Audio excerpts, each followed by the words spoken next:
IBACIO में यहाँ पर सैलरी के बारे में अगर हम बात करें, कई सारे लोगों को डाउट होता है कि भैया यहाँ पे जो सैलरी होती है वो आपकी किस तरीके से रहती है, साथ ही यहाँ पर ग्रॉस सैलरी कितनी रहती है, नेट सैलरी कितनी रहती है, क्या क्या डिडक्शंस होते हैं। कई लोगों को इसके बारे में पता नहीं होता है, तो इसके बारे में भी हम पूरा डिटेल में बात करेंगे किस तरीके से आपका जो अलाउंस होते हैं, HRA हो गया, DA हो गया, ठीक है, कैसे क्या वो बढ़ते हैं, क्या चीज़ें रहती हैं, इंक्रीमेंट कैसे लगता है, सारी चीज़ों के बारे में हम डिटेल में डिस्कशन करेंगे। देखो, सबसे पहले चीज़ बात कर लेते हैं हम इंक्रीमेंट के बारे में, ठीक है। आप सभी को पता है कि इंक्रीमेंट का रूल क्या रहता है कि अगर आप ज्वाइन करते हो IBACIO में जनवरी से जून, जून मतलब क्या होता है 30 जून के बीच में, तो इंक्रीमेंट क्या होगा 1 जनवरी को लगेगा। अगर आप ज्वाइन करते हो 1 जुलाई से 31 दिसंबर तक का, तो आपका इंक्रीमेंट लगेगा 1 जुलाई का। तो ये ध्यान में रखो। और कितना परसेंट इंक्रीमेंट लगता है, 3% जो इंक्रीमेंट होता है वो आपका लगता है। अब इंक्रीमेंट का रूल ये होता है कि अगर आपका जो अमाउंट है, मान लो आपने क्या किया कि 44,900 का अगर आपने 3% निकाला, और अगर जो अमाउंट है वो टोटल मान लो लिखना, मान लो 823 अगर मान लो निकला, एक एग्जांपल मैं आपको दे रहा हूँ, तो इसमें जो 823 नहीं जुड़ेगा, इसमें 800 जुड़ेगा। लेकिन अगर यहाँ पे 857 निकल आया तो 857 की जगह 900 जुड़ेगा। मतलब round figure, closest round figure जो होता है, नियरेस्ट 50 के क्लोजेस्ट राउंड फिगर जो होता है वो आपका जुड़ता है। ये चीज़ समझ में आ गई। अब ये बात हो गई पूरी इंक्रीमेंट की। अब बात करते हैं हम सैलरी की। तो सैलरी में सबसे बेसिक कंपोनेंट होता है वो होता है आपका बेसिक पे, ठीक है।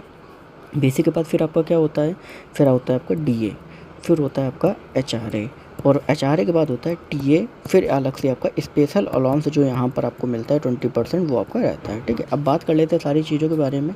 तो बेसिक आपका हो गया 44,900, आपका जो बेसिक है वो आपका कैलकुलेट होके आ गया, ठीक है। DA आपको पता है कि अभी कितना है, 46% है।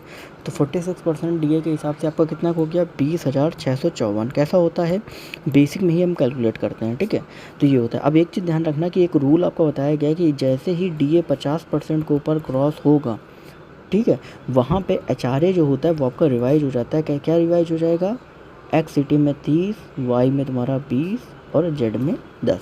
लेकिन अभी HRA का रेट क्या है, अभी है 27, 18, 9। तो कहीं ना कहीं जो इंक्रीज है वो 50 जब तक आप ज्वाइन करोगे तो इंक्रीज हो चुका होगा।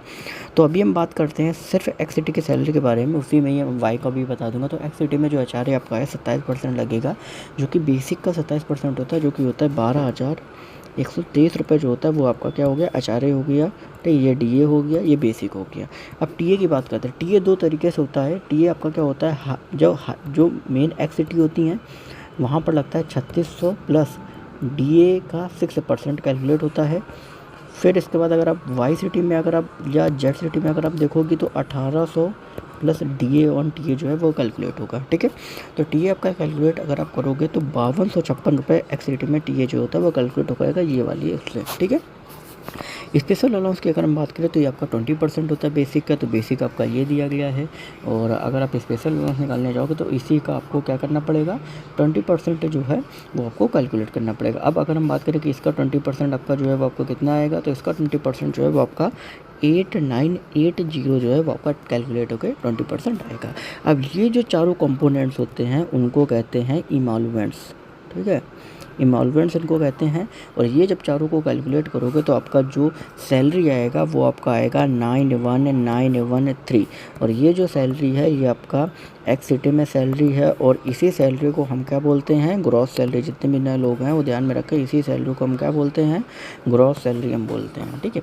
अब ये जो ग्रॉस सैलरी होती है ना, इसमें आपके सारे जितने भी अलाउंस होते हैं या इमॉल्वेंट्स जिनको हम कहते हैं वो सारे जुड़े होते हैं, ठीक है।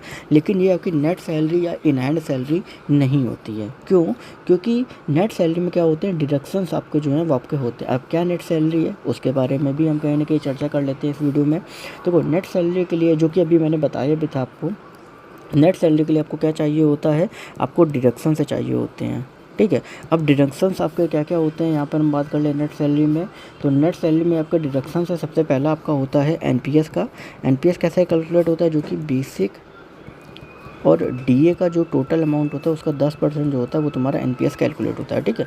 तो बेसिक और DA का अगर आप निकालोगे तो 44,900, और वही करंट में जो DA 20,654, तो दोनों मिला के अगर आप ऐड करोगे तो लगभग 6500 के अराउंड जो है वो आपका आएगा, ठीक है, लगभग की बात कर रहा हूँ, लगभग इतना आएगा।